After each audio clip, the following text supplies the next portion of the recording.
Mr. Ed Newman, who is the area manager, Mr. Tim Hudgens, who is the project manager for Erie International, and Mr. Gabriel Alvarado, who is the assistant project manager.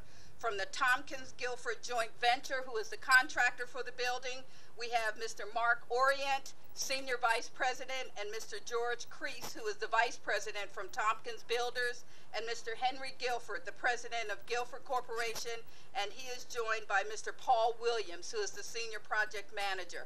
And we're so happy that they're here because they will put what was a vision, it will become the bricks, the mortar, and all of the facilities that you've heard Dr. Dunnington speak about. So, gentlemen, thank you very much for the work that we know you're going to engage in for the next 24 months. This building must open on time.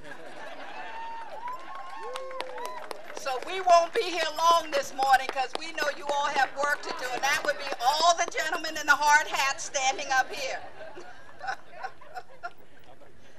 Now, I want to acknowledge the presence of our faculty, the administrators, and the staff from the college, because we know without your tireless efforts, we wouldn't be here today. I think it's easy to talk about the president and the senior administrator, but I wasn't the person who was in the room drawing those circles and articulating the vision for this building. It was our faculty, the faculty who will both be in the building. It was our facilities persons who understand how buildings come together and what the state requires of us. And it was our students who understand the quality education and the rigorous education they'll receive, not just in the buildings they're in around campus, but when this facility opens. And we're particularly proud today to have Evan Clark with us. I don't know if Mr. Clark is here. If he'll come forward, I just want you all to see him because he started the radiography program in the fall of 1970. Thank you, Mr. Clark. Thank you so much, and we want to acknowledge that. Now, you all know that the rapid changes in healthcare and the expanding need for trained healthcare professionals presents challenges for all of us across this nation to keep up. And this is the one reason that I'm so particularly pleased that we're here today for this ceremonial groundbreaking. The benefits of this building are many. It will allow expanded course offerings, as you've already heard, the development of new programs to meet the growing health demands of this region, but most importantly, it will provide skilled professionals to our healthcare facilities here in Prince George's County and the region. It will provide students who will become those skilled professionals the opportunity to not just improve the quality of their own individual lives, the quality of the lives of the people for whom they will provide these much needed services.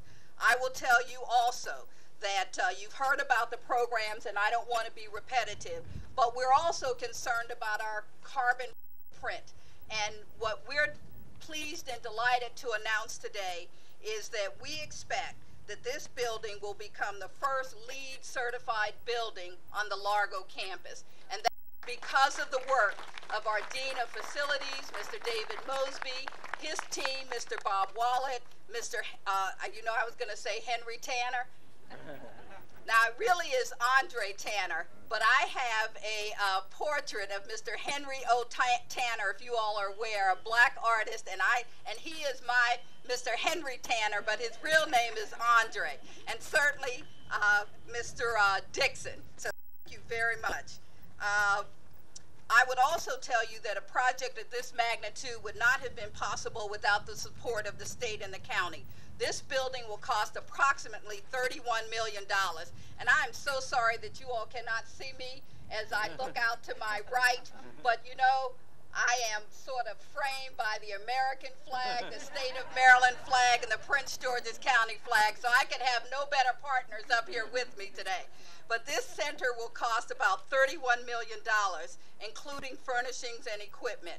The state of Maryland provided approximately $19.3 million, and Prince George's County government has provided $11.7 million. So I would like to thank Governor O'Malley, Lieutenant Governor Brown for their support. They have each themselves to be true friends of community colleges. And many of you are aware that the Lieutenant Governor was not only a member of the Board of Trustees here at the college, but he was also chairperson of the Board of Trustees. Senator Ulysses Curry has been a champion. He watches projects with the eye of a hawk, and he makes sure that Prince George's County gets its due.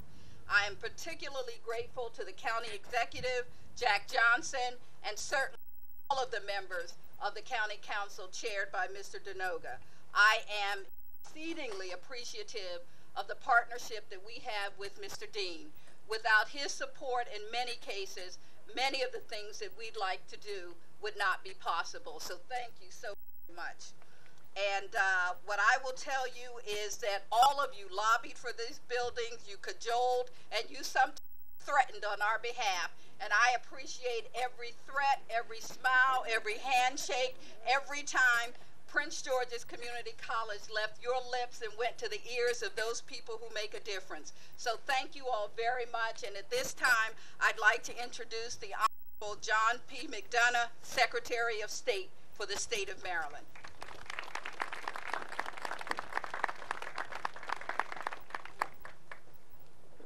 Thank you, Charlene. First thing I'm going to do is keep a sharp eye on Alonia in case we have to cut to a commercial or anything. I am John McDonough, the Secretary of State, and pleased to be here today on behalf of Governor O'Malley and Lieutenant Governor Brown. As Charlene noted, the community college is near and dear to the Lieutenant Governor's heart, spending years here as a trustee of the college. He actually served with my wife, Lou McDonough, who's the Director of Corrections here at Prince George's, and I bring you her greetings today as a former chairman of the community college. We're pleased to note today that the National Education Association is honoring Governor O'Malley as the the leading education governor of the United States. Education is a key priority for the O'Malley-Brown administration.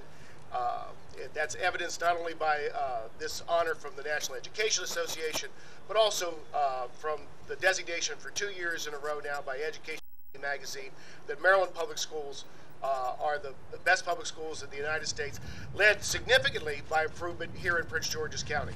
But the focus is not just on elementary school education, it's on higher education as well, and particularly community colleges. And that's why the construction of this building today is part of that effort to improve community colleges throughout the state of Maryland, and particularly here in Largo and in Prince George's County.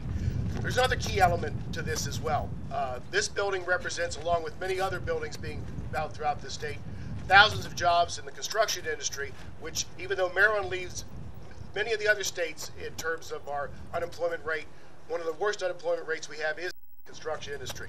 So the state has a concerted strategy, and this building has been a part of it, to help stimulate construction throughout the state through buildings such as this. And nobody accomplishes, as Charlene pointed out, this alone.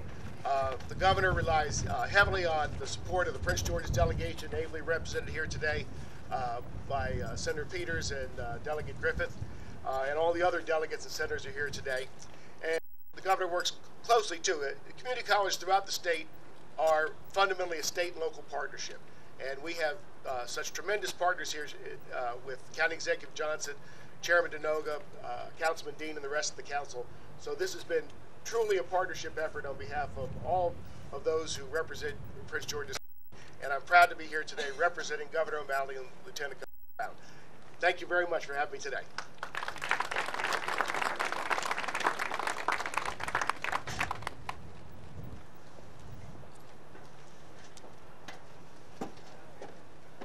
I'd also like to take a moment to acknowledge two additional special people that I see here today, and they represent the Prince George's Community College Foundation. We have Mr. Curtis Langford, who is over to my right, and we have Mr. Warren Elliott here to my left. And the foundation is important because, you know, while I talked about the dollars that are provided by the state and the county, we have lots of things that we need to put in this building. And what the state always tells us is they will pay for anything that if you turn the building upside down and it doesn't fall to the ceiling, the state and county pay for those furnishings. The foundation will help us find the money for everything else. So we want to thank you all for being here and for your support already. And they are really working on this, ladies and gentlemen, especially that $9 million tab that Dr. Dunnington and her team gave to us for